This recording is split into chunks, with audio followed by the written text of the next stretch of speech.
Good. So confusing. These phones, these people name their phones like it's ridiculous. Can you not just call it? And then like, why does these phone manufacturers have to, like Samsung?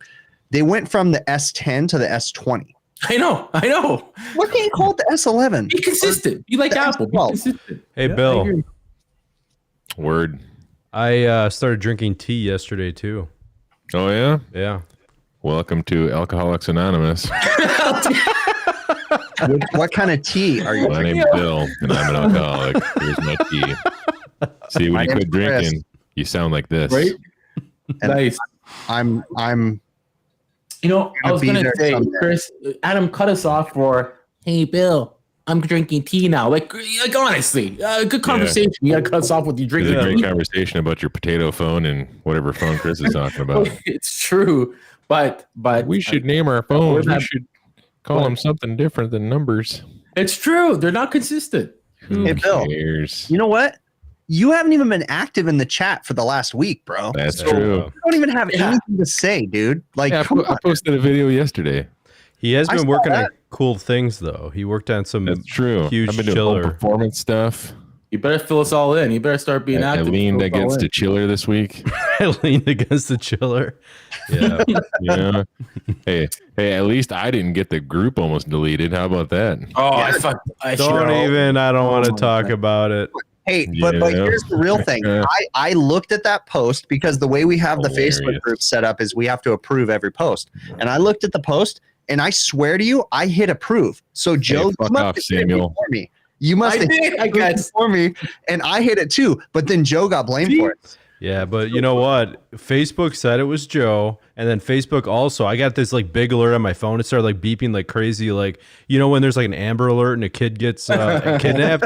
My phone starts going off like that, and it said, the admin OT Joe approved this post. If you do it one more time, we're deleting your group. And I'm like, what? You know what? Joe? At first, when I messaged you guys, I'm like, hey guys, check this out. This message. I thought it was just like Facebook deleting it. I thought it was like Adam or somebody deleting it. Oh, shit, sorry guys, I let that go past. Then I look at it again. At the same time, Adam tells me, dude, they're going at you. They're saying you fucked up. I'm like, oh shit. I thought it was hilarious. I get where they said we're not gonna get into it because we'll get in trouble because we'll get the YouTube channel. Yeah, we won't have Facebook or YouTube, so it's gonna be awesome. Super. Hey, awesome. so full disclosure, since we uncomfortably talk about things on the air, are we gonna promote the new Tools channel and like Tools affiliate link on here? Are we ditching the overtime link? What are we doing? Wait, what's this now? We shouldn't be like business talking on air, I don't think. But yeah, hey, I made a Nylog video, everyone. So if you want to check it out. That's the first time I see Nylog in action, so I'm glad you. Hey, so let's go ahead and negotiate some stuff. Like with the HVACR Tools channel, what's the split here? So I'm thinking like 80-20. So like you guys, all three of you can split 20% and I split 80%. Is that fair? Can we negotiate that on the air? I don't know. My video's blowing up if you look at it right now. Should be like the amount of content we put out. I mean, I made one video so far that kind of contributed. What did Adam tell me yesterday or something? He's like, hey, Chris, don't post any more videos. Well, he's posted every 30 seconds. And then he's like, I know he's going to be like, guys, you know what? We need to talk about your... Wait, do you think I'm going to give you guys an ultimatum that like we have to hit? Like, hey, guys, if our numbers don't hit this, you guys are fired from the show. Well, let me tell you that. Let me tell you something. That's not the first time that's happened to us. Yeah. We're all mentally prepared for that to happen anyway. Oh man. Anyways, we're just gonna ride some coattails all the way to the end. Yeah. Oh man. So we got a cool guest for tonight. Why don't you guys introduce him? Yeah, we do. Yeah, why don't you guys introduce him? Bill, you're the one who always yells at me because we interrupt you. You're like the introducer. Yeah, when I like set up a guest and I have everything prepared, I'm like, all right, guys, let's bring him in. I'm gonna do this, and I'm like, all right, guys, let's. Oh, he's here. Oh, okay. Well, I guess here's our guest or whatever. All right, all right, guys. And then, like 17 minutes before the you're show. so epic at making like nice introductions and making our guests feel so welcome, Bill. 17 minutes before the show, they're like, hey, by the way, we're gonna have Herman on. I'm like, who's Herman? This is Herman. You know why I said? I said, you know why I don't know Herman, Bill? Because you haven't been active in the group lately. Yeah. Well, I just don't know names. When I saw the picture, I'm like, oh, dude, the dude with the green suit. Yeah, I know that guy. Hey, Herman, I was kind of hoping you were going to wear the suit tonight, to be honest with you. It's back at the cleaners. I only put that on for St. Patrick's Day. Nice. Oh, That's man. Oh, on a side note, we went out to a restaurant. Oh yeah, restaurants are open in California again. Like for most of California, they finally opened us to 25%. Oh, that means you guys are going to be on fire soon. Well, no, basically in 3 weeks we're going to be closed down again because all that crap. But anyways, St. Patrick's Day, because restaurant. This is the dumbest thing, right? The restaurants opened up on St. Patrick's Day. What are they thinking? Like everybody flooded the restaurants to go drinking and hang out. It's like what? Even my 14-year-old daughter was like, "Why did they choose St. Patrick's Day?" I don't know. But my wife went and got a margarita. We were at a restaurant and they were like, "Hey, do you want it to be green?" And she says, "Sure." And I go, "Why would you tell them to make your margarita like they just poured a crap ton of food dye in there?" I thought that was the silliest thing in the world. So speaking of Facebook, Herman, you're like one of the more active and popular guys in our group, the Facebook group. Awesome posts. Yeah. Well, thank you. Yeah, I have a passion for HVAC, so I always actually probably a lot of my business comes through Facebook locally here in Kansas City. Interesting. Yeah. That's like a new thing. I think that people are leveraging social media, which is an interesting way to bring customers in, because if you think about it, people are like, we obviously are all addicted to our phones and we're staring at social media all day long. So I don't know who the first person was to jump on advertising on social media, but obviously that was a smart thing to do. It's pretty cool. Can I cut you off for a second, guys? Because HVAC just made me laugh. He's like, Herman looks like he could pinch off a 7/8-inch line set with his pinky. You are a big guy, Herman. I do have to say that. I'm a little intimidated over here. The picture that Bill found of you to put on the thumbnail totally looks like you were a pro wrestler. Totally. Yeah. That's honestly what I thought. I was like, were you viewing Farouk from WWF? That was along the side of a cruise ship with the wife and I when we went on a cruise. That's where that picture you pulled it from. Bill, I have to say, Bill has an attention for detail when it comes to thumbnails. That guy pulls up pictures of people. All we have to do is say, hey, it's this person, and he goes searching the internet and comes up with the funniest pictures. I'll drive to your house and take a picture of you when you're not looking. Or you like take pictures, you like hide in the background of my family pictures. Yeah, that's creepy crap right there. Creepy. Yeah. You must those frequent the gym. Small sheet metal furnace returns or Joe talking about HVAC stuff again for some reason. Joe is trying to talk. He's speaking in his native language. I didn't know he was Canadian. I couldn't hear him. What? He's speaking Canadian. Joe, I don't think your mic is working, Joe. Yeah, but anyway, he's talking about your small miniature sheet metal fittings that are pretty cool. Yeah, I got blessed with my own office a little while ago, and I made some miniature sheet metal projects that I teach in my class for ornaments in my office for decoration.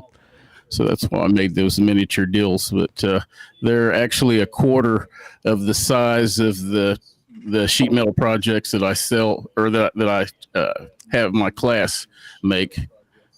That's awesome. How did you learn? Because there's a lot of guys in heating and air that have no clue. Like let's take Bill for example. He doesn't even own snips. Nope. So how did you get into it? Institution depends on the institution. Where you're learning your HVAC. I learned most of my sheet metal out in the field, but I did learn some basic sheet metal when I was in HVAC school. So, but I teach probably a little bit more than sheet metal than I was taught when I was there. But yeah, I have a lot of students that get their first job based on their sheet metal abilities. That's cool. I've never really done or learned how to do sheet metal. I mean, I'm a commercial guy that does refrigeration restaurant stuff. So like the most sheet metal I've done is go to the sheet metal shop, order it, and then just put the S and drive cleats on and, connect it. That's all I do and measure stuff out. But I've never fabricated sheet metal before. That's that was actually one of the reasons why, there's so many people that post in the group, and a lot of the stuff you just look at it, you're like, that was stupid. Why'd you even post that? Whatever. But you're posting stuff, and I saw all your fittings, and I saw like your students' fittings, and that's what caught my eye because I'm a sheet metal guy. I love sheet metal. I try to do the crazier the better. That's like my thing. I just always wanted to learn how to do things that other people could not do. And I see that's what you're doing, and you're teaching young kids that, and like guys that come out of school just don't know sheet metal. For the most part, obviously they do coming out of your school.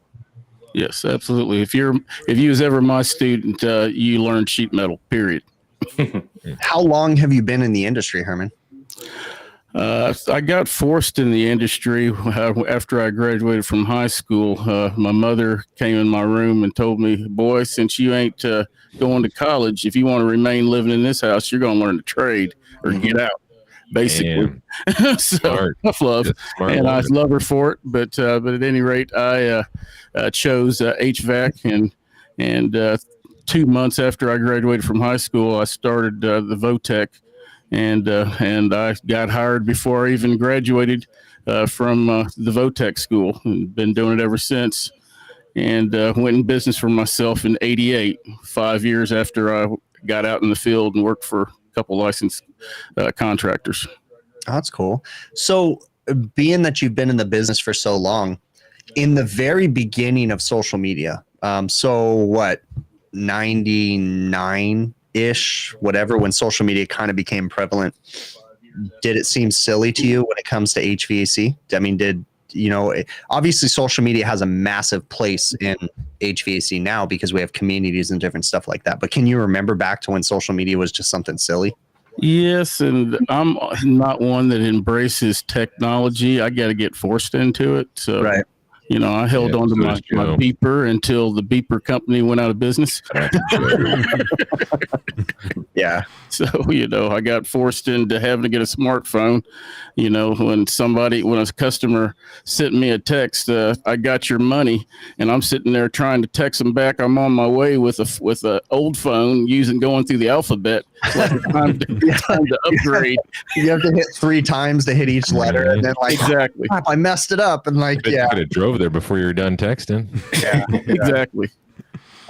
So I can remember my wife bringing up Facebook to me. I can still remember the day she was like, "Yeah, my friend told me to get on Facebook," and I was like, "Why would you get on Facebook? I'm on MySpace. MySpace is perfect." And and here we are now. I loved MySpace. MySpace was my first social media, just because you could decorate your pages with music. Like, that was my thing, because you could have music on your page. But social media has sure come a long way when it comes to the education of HVAC, I would say. I certainly don't think that social media is replacing a proper education, but I think it can supplement an education all day long. Exactly. Oh, yeah. Yeah, definitely. I think I'm a firm believer in everybody needs a hands-on education. I think they need lab classes, and me too. I also think they need apprenticeship, working with a person. For me, the way that it worked out was I was trained by my father, went to work for him at a young age, and then we had a senior mechanic that worked with us. So I learned from my father, I learned from the senior mechanic, and I went to school. And all 3 of those sources, none of them made sense to me until one day things started clicking. I was in school and they were talking about motor starters. And then it was like, I've always heard them. Oh, I've seen them, and it was just, I had an aha moment one day in school, and it's like, oh, I remember he said this, and the teacher said this, and it just clicked, and it's worked out. How long is the course that you teach, Herman, for these guys? I teach the evening class, so we only you have to go the 4 semesters, and the evening class only has spring and fall semesters, which is actually perfect for my business, because we all know that the bread and butter months for HVAC is in the summertime. So I'll be spring semester ends in May, and then I'll be off teaching until August when the fall semester starts back up. Now, are you the only teacher they see, or is this someone else as well? I have them for the first 2 semesters, and then they move on to advanced, and they have another instructor for their final 2 semesters. Usually they have jobs at that point, and they're learning more out in the field than they are in the classroom. But so they're, which is our whole goal, is to get them a job, and so they can prosper in their field of study that they chose. Right. Now, I want to ask you something real quick, and this is probably a touchy subject, but how do you guys deal with kids that you can tell from the beginning that just aren't going to cut it?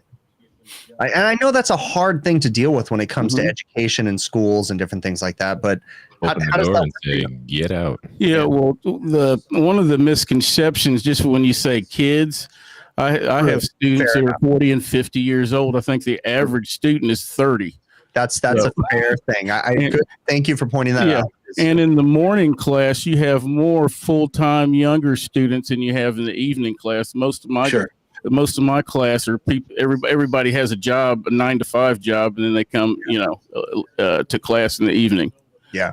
And we have school from Monday through Thursday. Friday we don't have any evening class.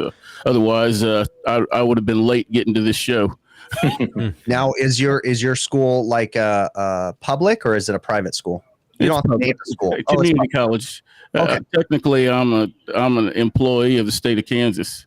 See, no, I'm not talking down on private schools, because there's good private schools, there's good public schools, but I'm more of an advocate for the public school setting, simply because when people ask me, like, what school should I go with? How much should I pay? Personally, I appreciate the public school setting because they can start the program, they can pay per unit, they can say this seems great, or they can say, hey, you know what? This isn't going to quite cut it for me, and they're not out $20,000. Again, I'm not saying that a private school is a bad thing. There's good private schools out there too, but there's also bad private schools and there's bad public schools. But I'm more of a public school advocate myself. I taught for 2 private schools before I moved back to my alma mater where I teach at now. So, so being on both sides of the fence, I'm more of the community college. I think you're going, nothing against the previous colleges I taught at, but the for-profit colleges are going to be more costly for you. Yeah, for sure. So what other topics I know obviously you do sheet metal, but what else do you get involved with? I mean, sheet metal happened to be one of the subjects on my syllabi for this semester. But I teach refrigeration, wiring, electrical 1 and 2. Because remember, they're coming in, they have nothing. And when they come to me, because they're fresh students, so I teach the fundamentals of HVAC, and we teach heating in the fall semester, and we teach cooling in the spring semester. So it works out better for pressures and everything. Trying to run an air conditioner in the winter time, you're not going to get the right pressures. So so we're in sync for that. I could imagine that. I've never taught, obviously, in a formal setting, but I could imagine the feeling or how good it must feel when you see a student click, like when you see that aha moment, like that's got to be a great feeling, is it not? Oh yes, it is. It is. So did teaching, like, I guess as a fellow business owner and somebody that's still learning, I'm still learning HVAC, I'm still learning business. Every day I try to learn something. Yeah, I think we all learn every day. And if you think you're done learning, I think you're incorrect, because you're always going to learn every single day. I'm done learning. Oh, shut up. You up there, you northerner. Totally correct. Yourself, you silly northerner. I'm totally correct. Where I was going with that is, like, did teaching, was it natural to you, or like what was the path that, how I got into it was actually the recession in 2008. And it's like, okay, how do I supplement my business with something without, pretty much abandoning my business? And growing up, my mother was a school teacher, and she said, boy, whatever you do, don't be a teacher, because you like money. She was proud when I started teaching, but it's always been for the most part supplement income. Yeah. During the recession, I needed it. But Right. now I do it just because it's a joy of doing it. But I could probably survive without it. But I really love teaching, and as I get older, eventually I'll probably be done in the field before I'll be done in the classroom. Okay. Yeah, that's I got a question for you, Herman. Yeah. So me working with like younger technicians that need to be brought up a little bit, what are some tips that I can use to train some of these newer technicians? just smack them in the head, Bill. Just That's what I've been doing. The old if you can dodge a wrench, you can dodge a ball sort of thing. Do you hire people from institutions, or just people and you train them and they come in green and don't know anything? I've hired them from institutions, and then I've also had guys who've had maybe 5 to 10 years experience under their belt, but still need to be trained on some things the proper way.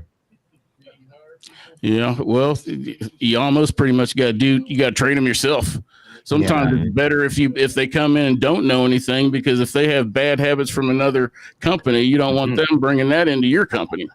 So how do you get them motivated enough to go home and crack books open? Yeah, but hands-on is always been my best way of teaching, and in the classroom, I like hands-on their neck. It's hands-on. I have videos, but as far as just reading out of the book verbatim, we don't really do that. Yeah. Bill, I'm going to tell you that I've hired people fresh out of school. I've hired people with no experience. I've hired experienced people, and you get mixed results either way. I mean, it's really an individual thing with each person. Each person's different. So, my biggest struggle, I think, is trying to teach somebody on the job, because you have kind of the pressures of, let's keep this job moving. We have another job tomorrow. We need to continue to make money. So it's like hard to be like, okay, I'm going to set aside this next hour for you basically to get nothing done, just so I can watch you do it. It's probably my lack of leadership to try to run everything like a drill sergeant and let's keep these jobs moving, blah, blah, blah. But it's just hard when you want to keep the money coming in. You know what I mean? You got to keep the bills paid. I don't know. It's something I struggle with. I would say that the times are changing, though, because it's not a Hall & Oates reference. No, that's not a Hall & Oates reference, but that is a really Loggins. The times are changing. Who is that? That's a 60s band. The times are changing. I can think of a Woodstock concert, and there's a guy thinking the times are changing. Anyways, that's a whole nother thing. But I totally lost my train of thought. I don't know where I was going with that. About time. Bill, you totally sidetracked me. Go eat another gummy. Yeah. Go eat a gummy. Up here, it's funny. I'm glad we touched on about what students in colleges, because up here, everybody asks you, like, what's your advice? Like, what should I do? And up here, we have two options. You could go to a college, a regular college. You could do 4 semesters, and you could learn metal fab, building code, gas, venting, refrigeration, a bit, touch on every theory, math course. It's like a full-on college course you're paying $4,000 for. Or you could do, and at the end of that course, go ahead. That's a Bob Dylan song, by the way. The times are changing. No duh. After that course, obviously you get your college certificate, but you also come out with your first or second level gas license. Now, or you could have the other option is go to night school at a private college, half the time, maybe $1,000 cheaper, and just get your gas license. Now, I see the pros and cons in both. The first one, if a guy was younger, I would do everything. Get your hands on everything. Get some stuff sunken in. But if it was a guy like, a little later in his life, I would say just go get your gas license. Get your gas license. If you're mechanically inclined, get your gas license and start there. And that's my advice. Always just start with your gas license up here anyways. Go ahead. Can I ask a question? Why is half your screen green and half of it white? He gave up on it. It's the lazy green screen. Because he's sitting in a corner and he painted one wall green and one wall white. I'm just stating the obvious. That's all. Oh. And just to finish that state, like after that, then you could branch off to refrigeration, your apprenticeship. That's just the basic. Then you could do your refrigeration. You could do top level gas. You could do top level refrigeration, red seal, gas, red seal, and you go from there. But the base I think everybody should be at a school like Herman, hands-on, everything, sink in as much as you can, and then go from there. I wish we had licensing here in California. Yes. You have to have a business license, a contractor's license. That's it. You do not have to have a license to be a technician. Yeah. Anybody can be a technician. Now, I guess the question would be, does having a license in Canada truly mean that you know what you're doing, though? It does lean on a lot of them. It does lean on a lot. Okay. Absolutely. It's a lot of school, Chris. I would wish we would have something like that, but then also people are going to argue the whole, it's hard enough for like people to get in the trades nowadays. You imagine if they actually had to go to like legit school for 4 years to get licensed and actually practice this trade. Well, that would mean we could charge a heck of a lot more. We'd have like 17 people doing HVAC in the United States. You'd be surprised. You know what? I would love that. It would help the trade out. I think it would too. It would definitely raise the bar of quality.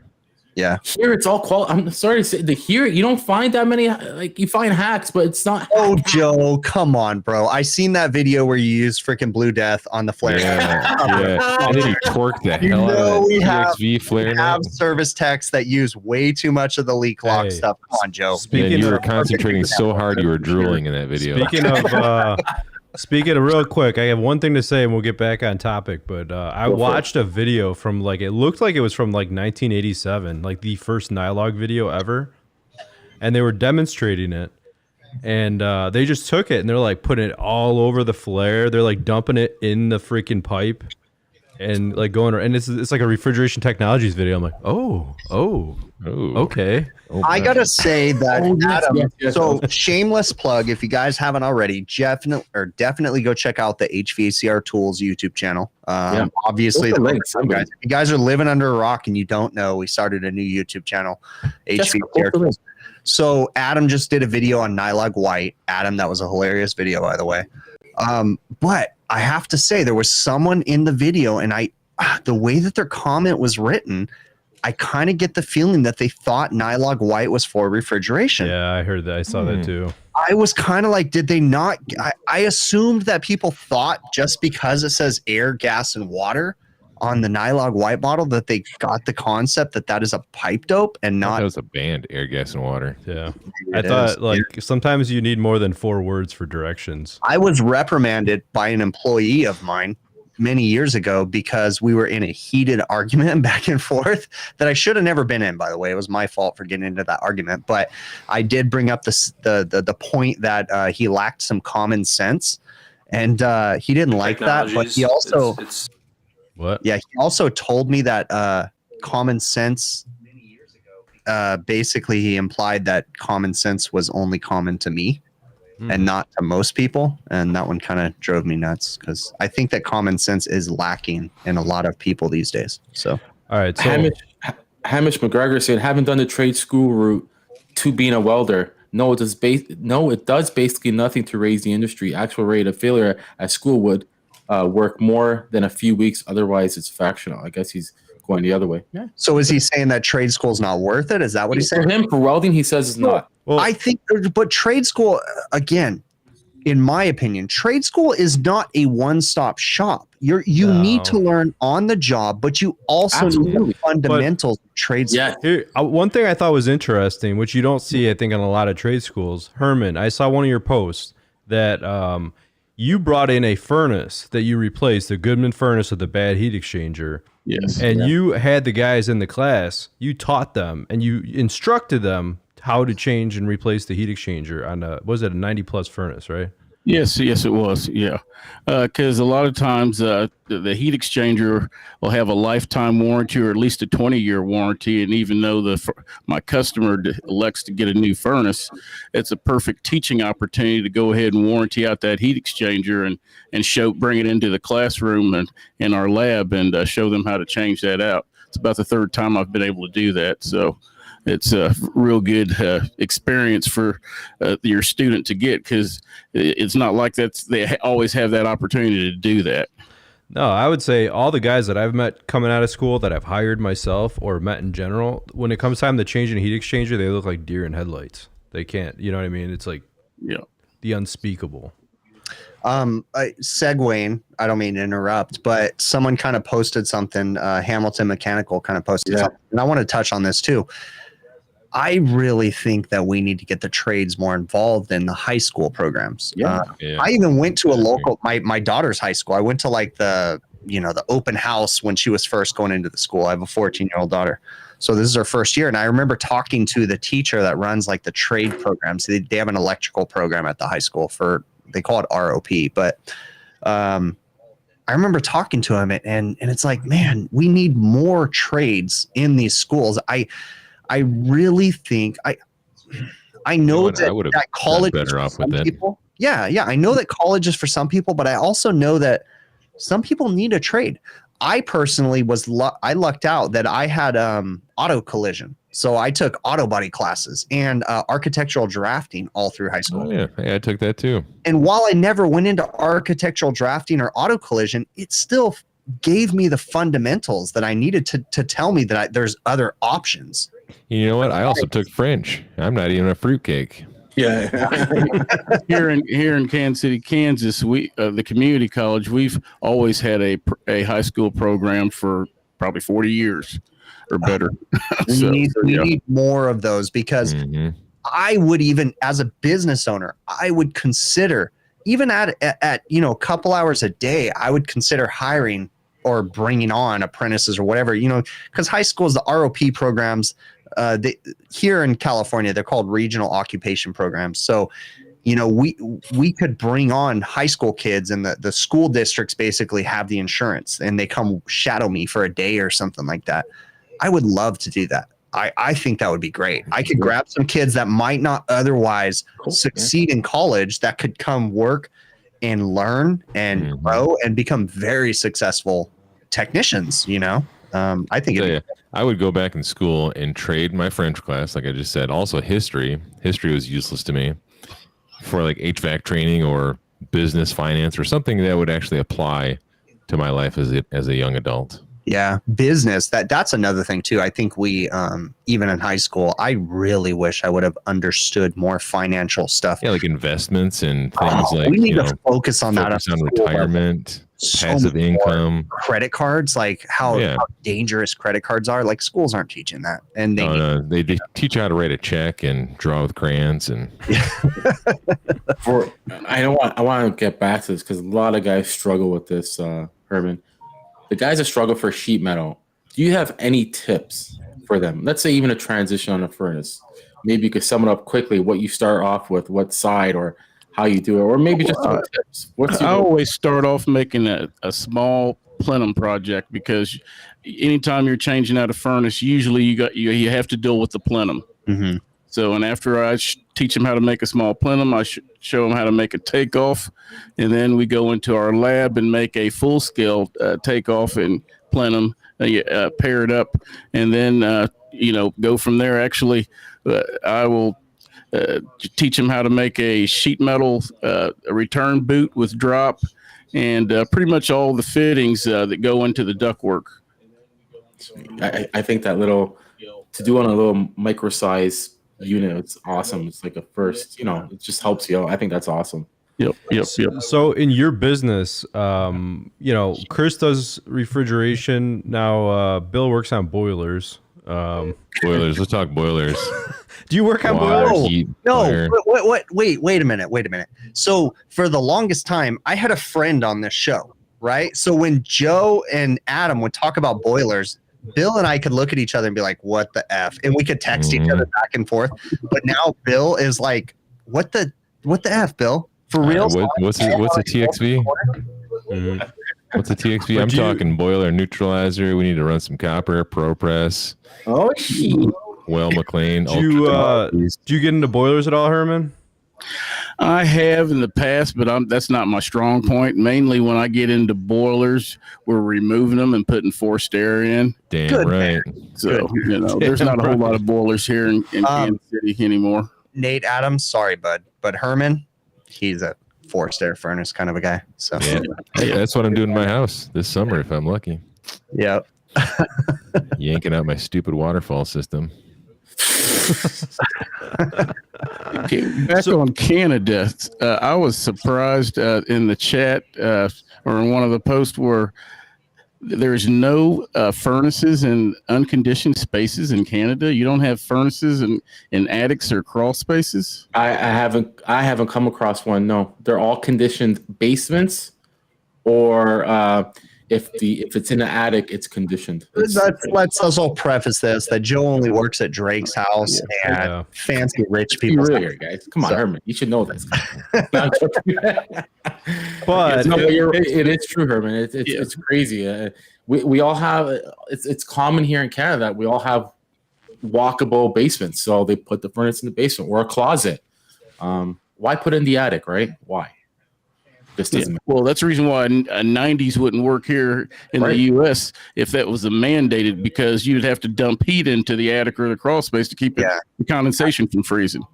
Oh, imagine, I do understand the hypocrisy here in California, even because I live in the Southern California area where it's mostly desert. So it's 140, 150 degrees in the attic space, and we're putting ductwork in the attic and unconditioned attic areas. So it's like, what do you think is going to happen with flexible ductwork running through the attic that's got, 1/4-inch insulation on it, with heat infiltration like crazy. So even here, like the humid climax, you got the relativity so high, then you got humidity outside. It's going to skyrocket in the basement. Everything's going to be dripping.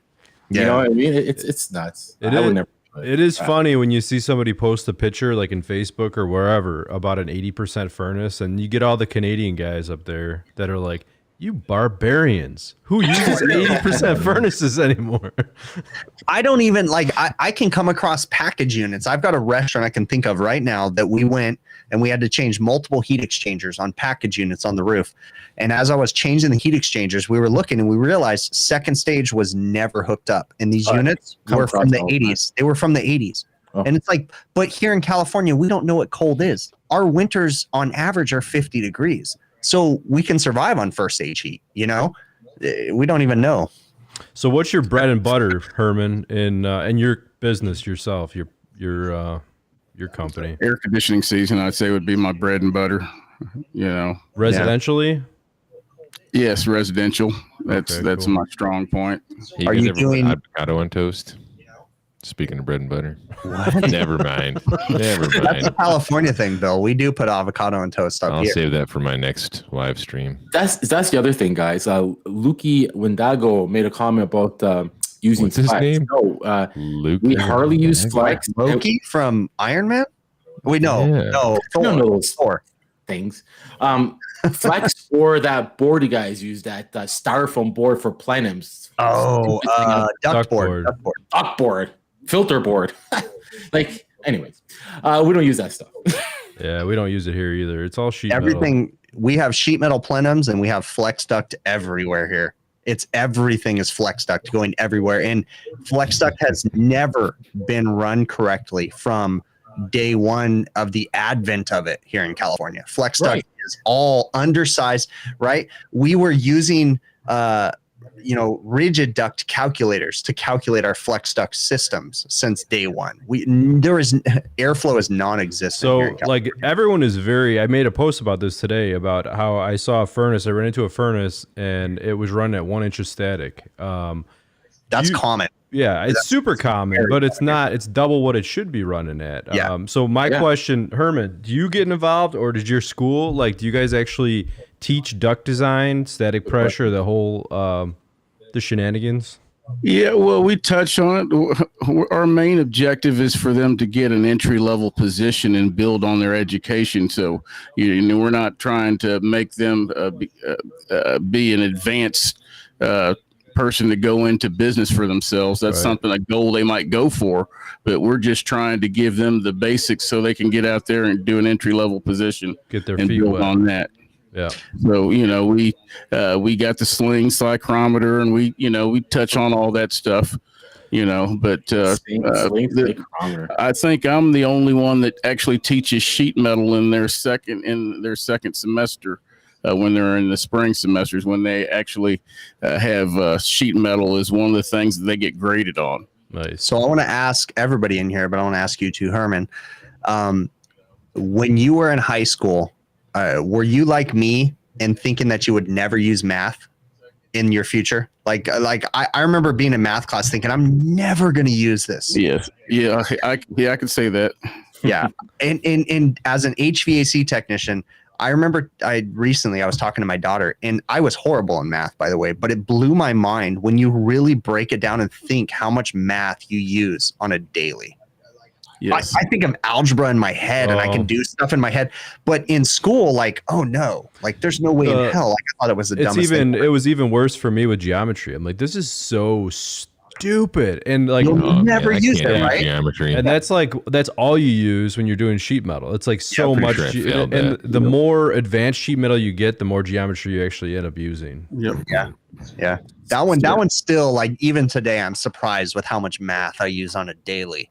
And how much, not to get political, but on another level too, like how much Common Core math I use in my head on a daily too, like when it comes to the way that I calculate things.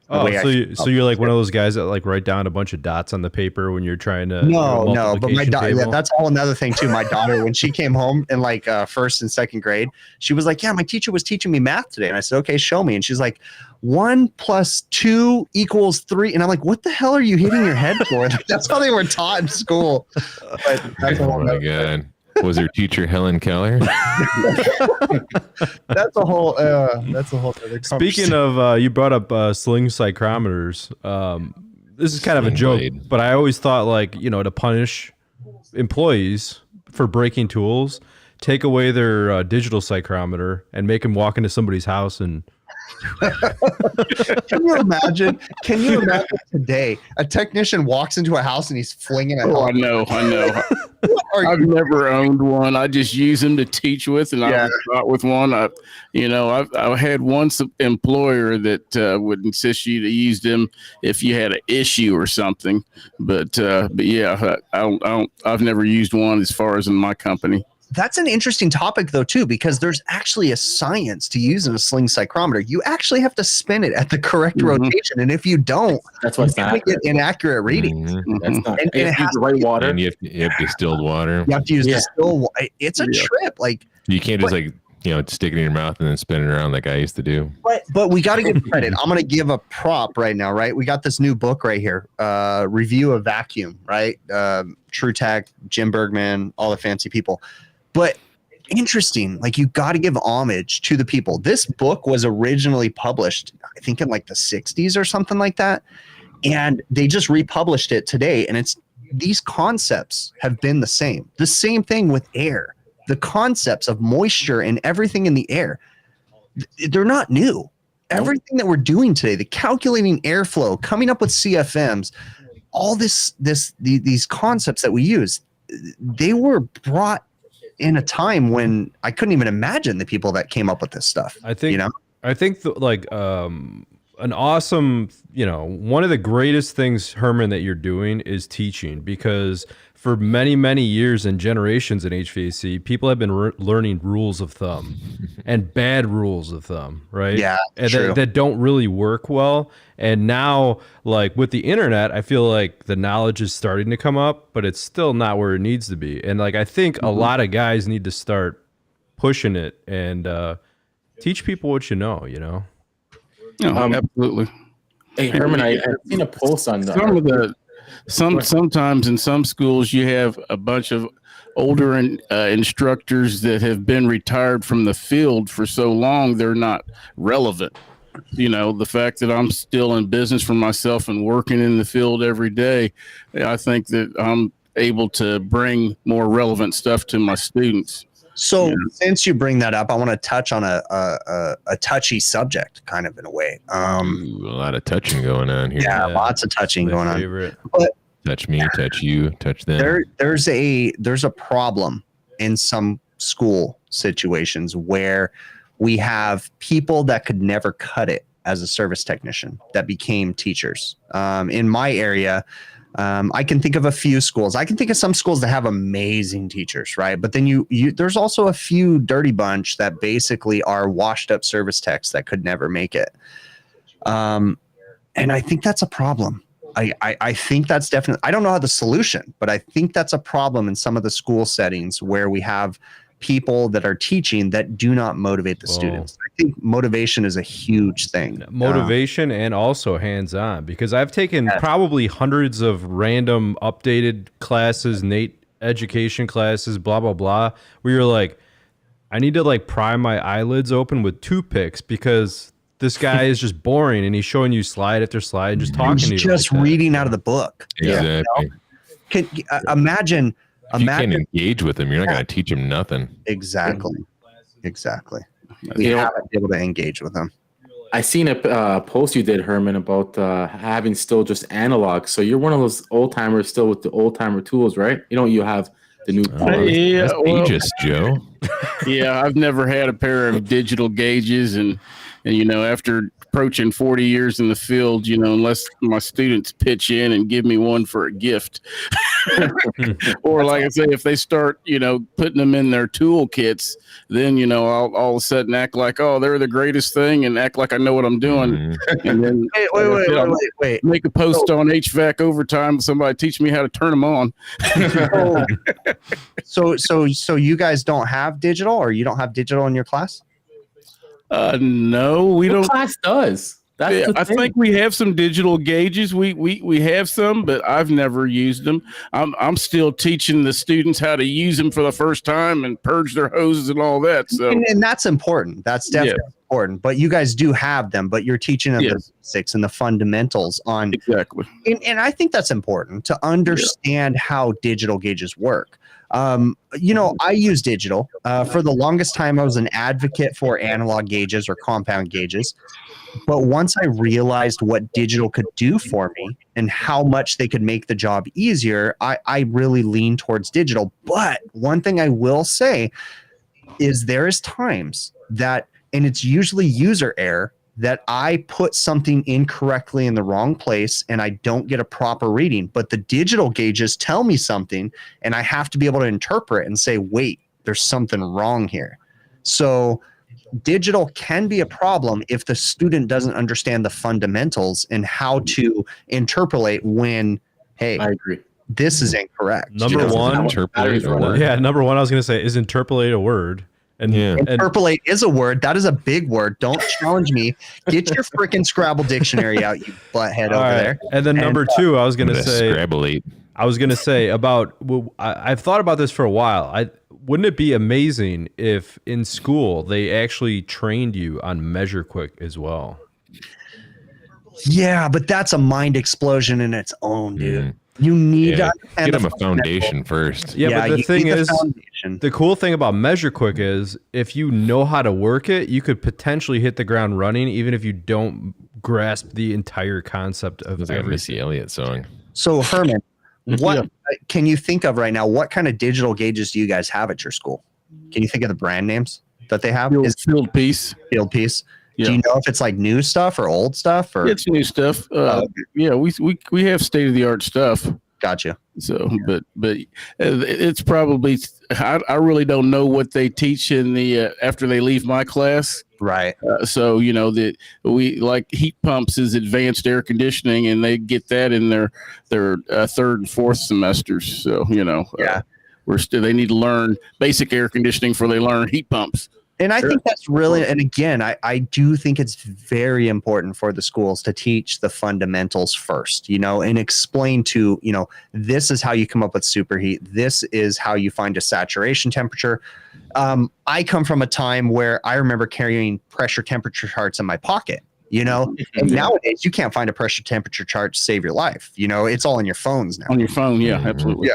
And that's a value too, but I still remember begging the supply house, hey, I used to love the Tecumseh pressure temperature charts because they folded in 4 ways. And they also used to have they would tell you how to set pressure controls on the Tecumseh pressure charts too. Those were my favorite. But Herman, just a tip. You screwed up big time when you told Chris that you had digital manifolds, because I saw his mind moving. He's like, my mind was already. I'm sending these guys some manifolds. He didn't have as much gray hair as I did, so he had been around as long as I have.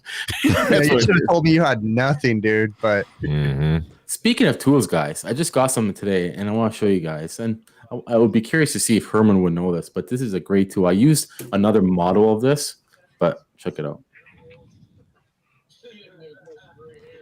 I never saw that before in my life. What is it, Herman? What is it? I want to know if you... Nips. You keep moving around too much, Joe. You're giving me no freaking kidding, Joe. Pull it back a little I bit. can't tell what that is. Is it some kind of a crimper? Close. Let's see. He's trying to Is it a ratcheting tool? No. Zip ties? Joe's just trying to show this off because he spent $200 on a pair of wire strippers for some shit reason. Is that, it's the wire strippers itself that pull the insulation off. Yeah, them things wear out real quick. They don't last long. Oh, you know what? Good job, You're Joe. right. I had an Irwin, and it didn't last too long. I used it a lot, but I'm telling you, Herman, I had an Irwin Herman. It was handy. It's quick, saves me time, and it's excellent. Then I used the Nipex and this other style, and you get them in tight spots. I haven't tried this one yet. I wonder how long think it's going to last for your $600. We'll see. I once had a student who was special needs, and he couldn't use one of his hands, and I told him to get that kind of a wire because you can do it with one hand, and it worked out perfect for him. Because the regular kind is like a two-handed deal. Yeah. Gotcha. Good point there, Herman. Clive, you know what? I had the odd time, but usually they're pretty good. I won't use them if they touch anything lower than the insulation because I can't afford to have a shorter or anything. So far, I haven't tried a Nipex. So if you tried the Nipex, Clive, and you're saying it does that, I hope not. I hope Joe, improve. We have a tool channel. Canipex. You pronounce the K. Yeah. I just get the cheapest Harbor Freight wire strippers I can get. Sometimes I end up turning 18 gauge wire into 20 gauge wire. You're in a panel, you're making a panel, somebody maybe put a wire too short, you're in a small space. Bang! This guy, we've been trying to get him to buy a new webcam for we're on the 80th That's a episode very good now. point. And he can't. He's like, I'm trying to save up for my webcam, and he goes and spends $200 on a pair of wire strippers. Yeah, I'll hook this up soon. I'm gonna hook it up soon. Yeah. And then I as part of our deal and arrangement, I send Adam and Joe these fancy manifold setups, and it's like, hey, I'm trying to help Joe out, give him some fancy manifolds. And what does he do? He's going to give them away. Yeah, what a jerk. Hey, Chris, I could always sell them on the streets like a hustler. that's what I'm going to do. Hey, I'm going to sell them. Have we figured out how you're going to give your manifold setup away yet? We haven't figured out how we're going to figure that out. Just do it. I'll give away the link to the website where I'm going to sell them. You're bad. Oh, I love when Chris gives me stuff. I still have the normal strippers, guys, but these for some spots and communication, low voltage wire. It's a pain to use a regular strip, cut wire, strip. It takes time when you're building something. It's so handy. I use these. Ever hit strippers? Sorry? Ever hit strippers? Hit strippers? Like throw them against the wall? Yeah. No, not yet. No. I got pissed off one time, like at a pair of Klein strippers, and I just threw them in the trash because I was. Oh, yeah. You seem to have like extreme anger issues, Chris. You're always talking about like smashing things, throwing things against holes in the wall. I have anger issues for sure. Lately, I've been thinking too, like, no, I never said that, Bill. I heard that too, by the way. You think you're gonna just say something like nonchalant, like, no, don't even go there, bud, because I'm the nicest guy in the world. She says it with her eyes on those live streams that you've done. Yeah. Whatever. The ones that she could open anyway. Yeah, look, shut up. You Oh, jeez. We're going down a place I'm not even going to go there. Let's change the subject, Bill, because domestic abuse for you're one. being a butthead. There we go. That's not a touchy subject. Yeah. I seen a post the other day in our group about jobs, and I don't know about you guys, but I accept them off. I know obviously they're not in Saudi Arabia. I'm accepting them if they're in the U.S. What's wrong with Saudi Arabia, Joe? Oh, come on, we all know they're all. Yeah, Come on, we all know what those people do. That, bud. Like, why They don't want your information. Come on. in Saudi Arabia, dude? Joe doesn't trust. Joe doesn't trust anyone in other countries. Obviously he doesn't trust us, right? Like, we talk to this guy 30 times a day, and he's like, "I'll send it to my fake address, and I'll have it thrown over across the Canadian border, and I'll pick it up by horseback. Let's put it this way, okay? Joe will not give us his address, but he gives us his brother's address. Yep. Or does he? Anyways, change the How subject. wrong is that? And he also has a stand-in for all of his videos. It's not really Joe in there. And he has a separate YouTube channel, like Danny Noonian or something. Yeah, that fake name where he just... say that guy's name. I was going to say, Look at Joe trying to change the subject. well, yeah, because I had a good thought there. Come on, let's interpolate your thought. Being an employer, when you're seeing like even posts on the Facebook group, because I will look at the Facebook group if I was trying to hire somebody, and I see, I don't know, dumb remarks. If someone is posting something or how much money or how much an hour, I honestly think that's dumb because who cares? You just be happy. You got to start somewhere. Some people just want to start somewhere. So you're kind of touching on something that I've spoken to a lot of my trade school teachers in my area. And Herman, maybe you can touch on this. I don't know if you guys address this at all, but people these days, and again, thanks for pointing it out, Herman, because it's not just kids, it's people these days, I think don't know how to keep their social media lives private. And I have to be careful about what I say, but everybody pays attention to people's social media. And when you have people that are in trade school and they want to get jobs, and it's really easy to find them on social media, and all you have to do is look up and you see them doing things that like, oh yeah, that's not quite appropriate. Do your trade school programs, Herman, have anything about teaching these people how to fill out resumes, how to protect themselves, how to, go to interviews and stuff like that? Yeah, absolutely. Yeah, we try to prepare them. In fact, that was actually one of the assignments I had just a month ago, where they had to upload their resume into our school site that we call it Blackboard.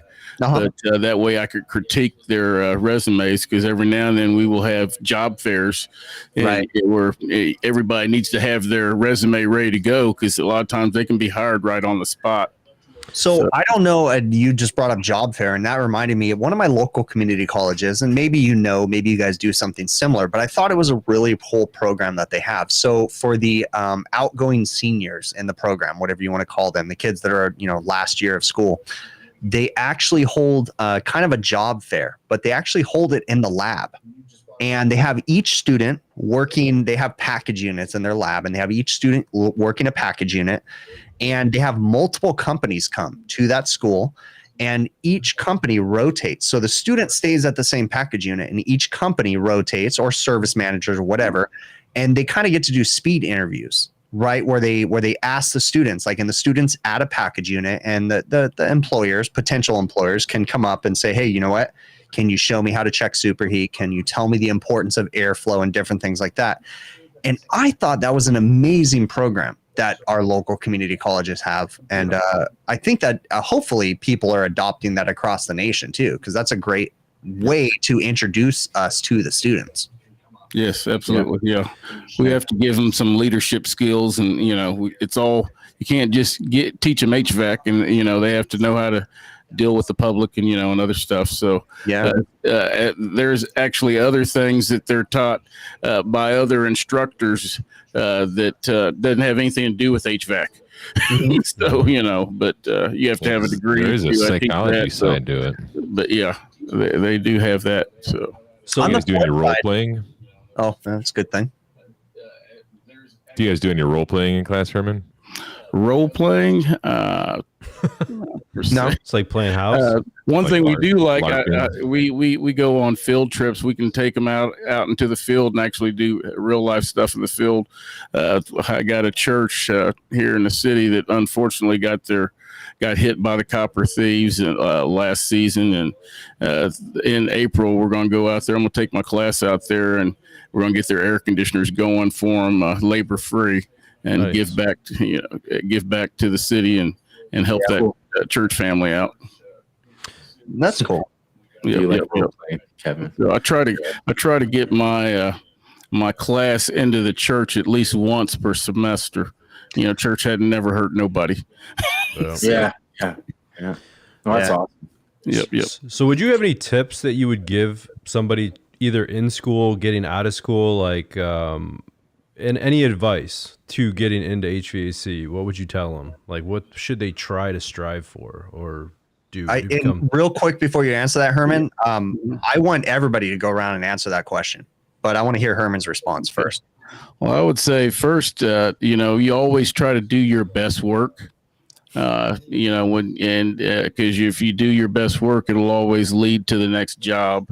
But as far as the new student, I always try to tell my new students, get your first job. It might not be the pay you want, but get in there and just continue to learn. And eventually you'll be able to move into another job after you get a little bit of experience. So it seems like 1 day on the job equals 2 weeks in the classroom.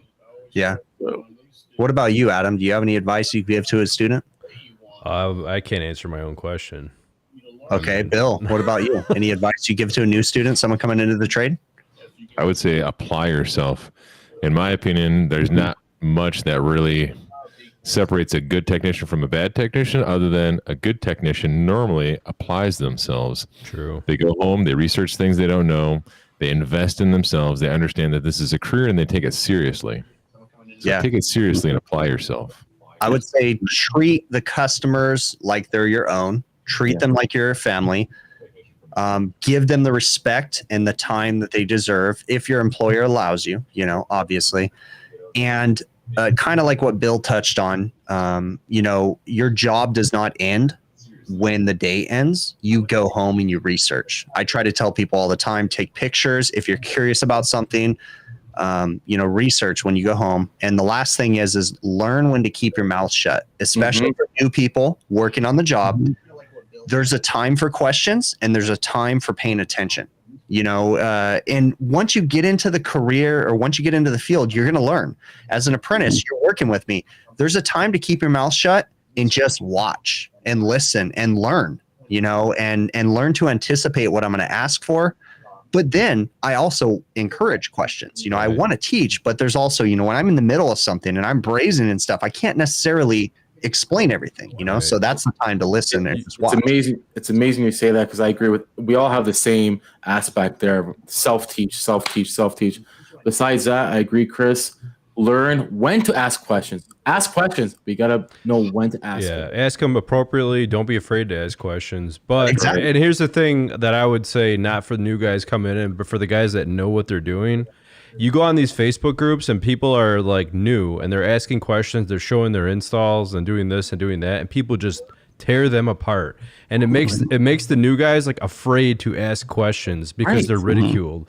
And that's really screwed up because it's making everyone worse off. Companies have crappy labor because there's no skill set, And that's why, just like the Facebook group, we don't like that. We won't tolerate, this criticism, and there's constructive criticism.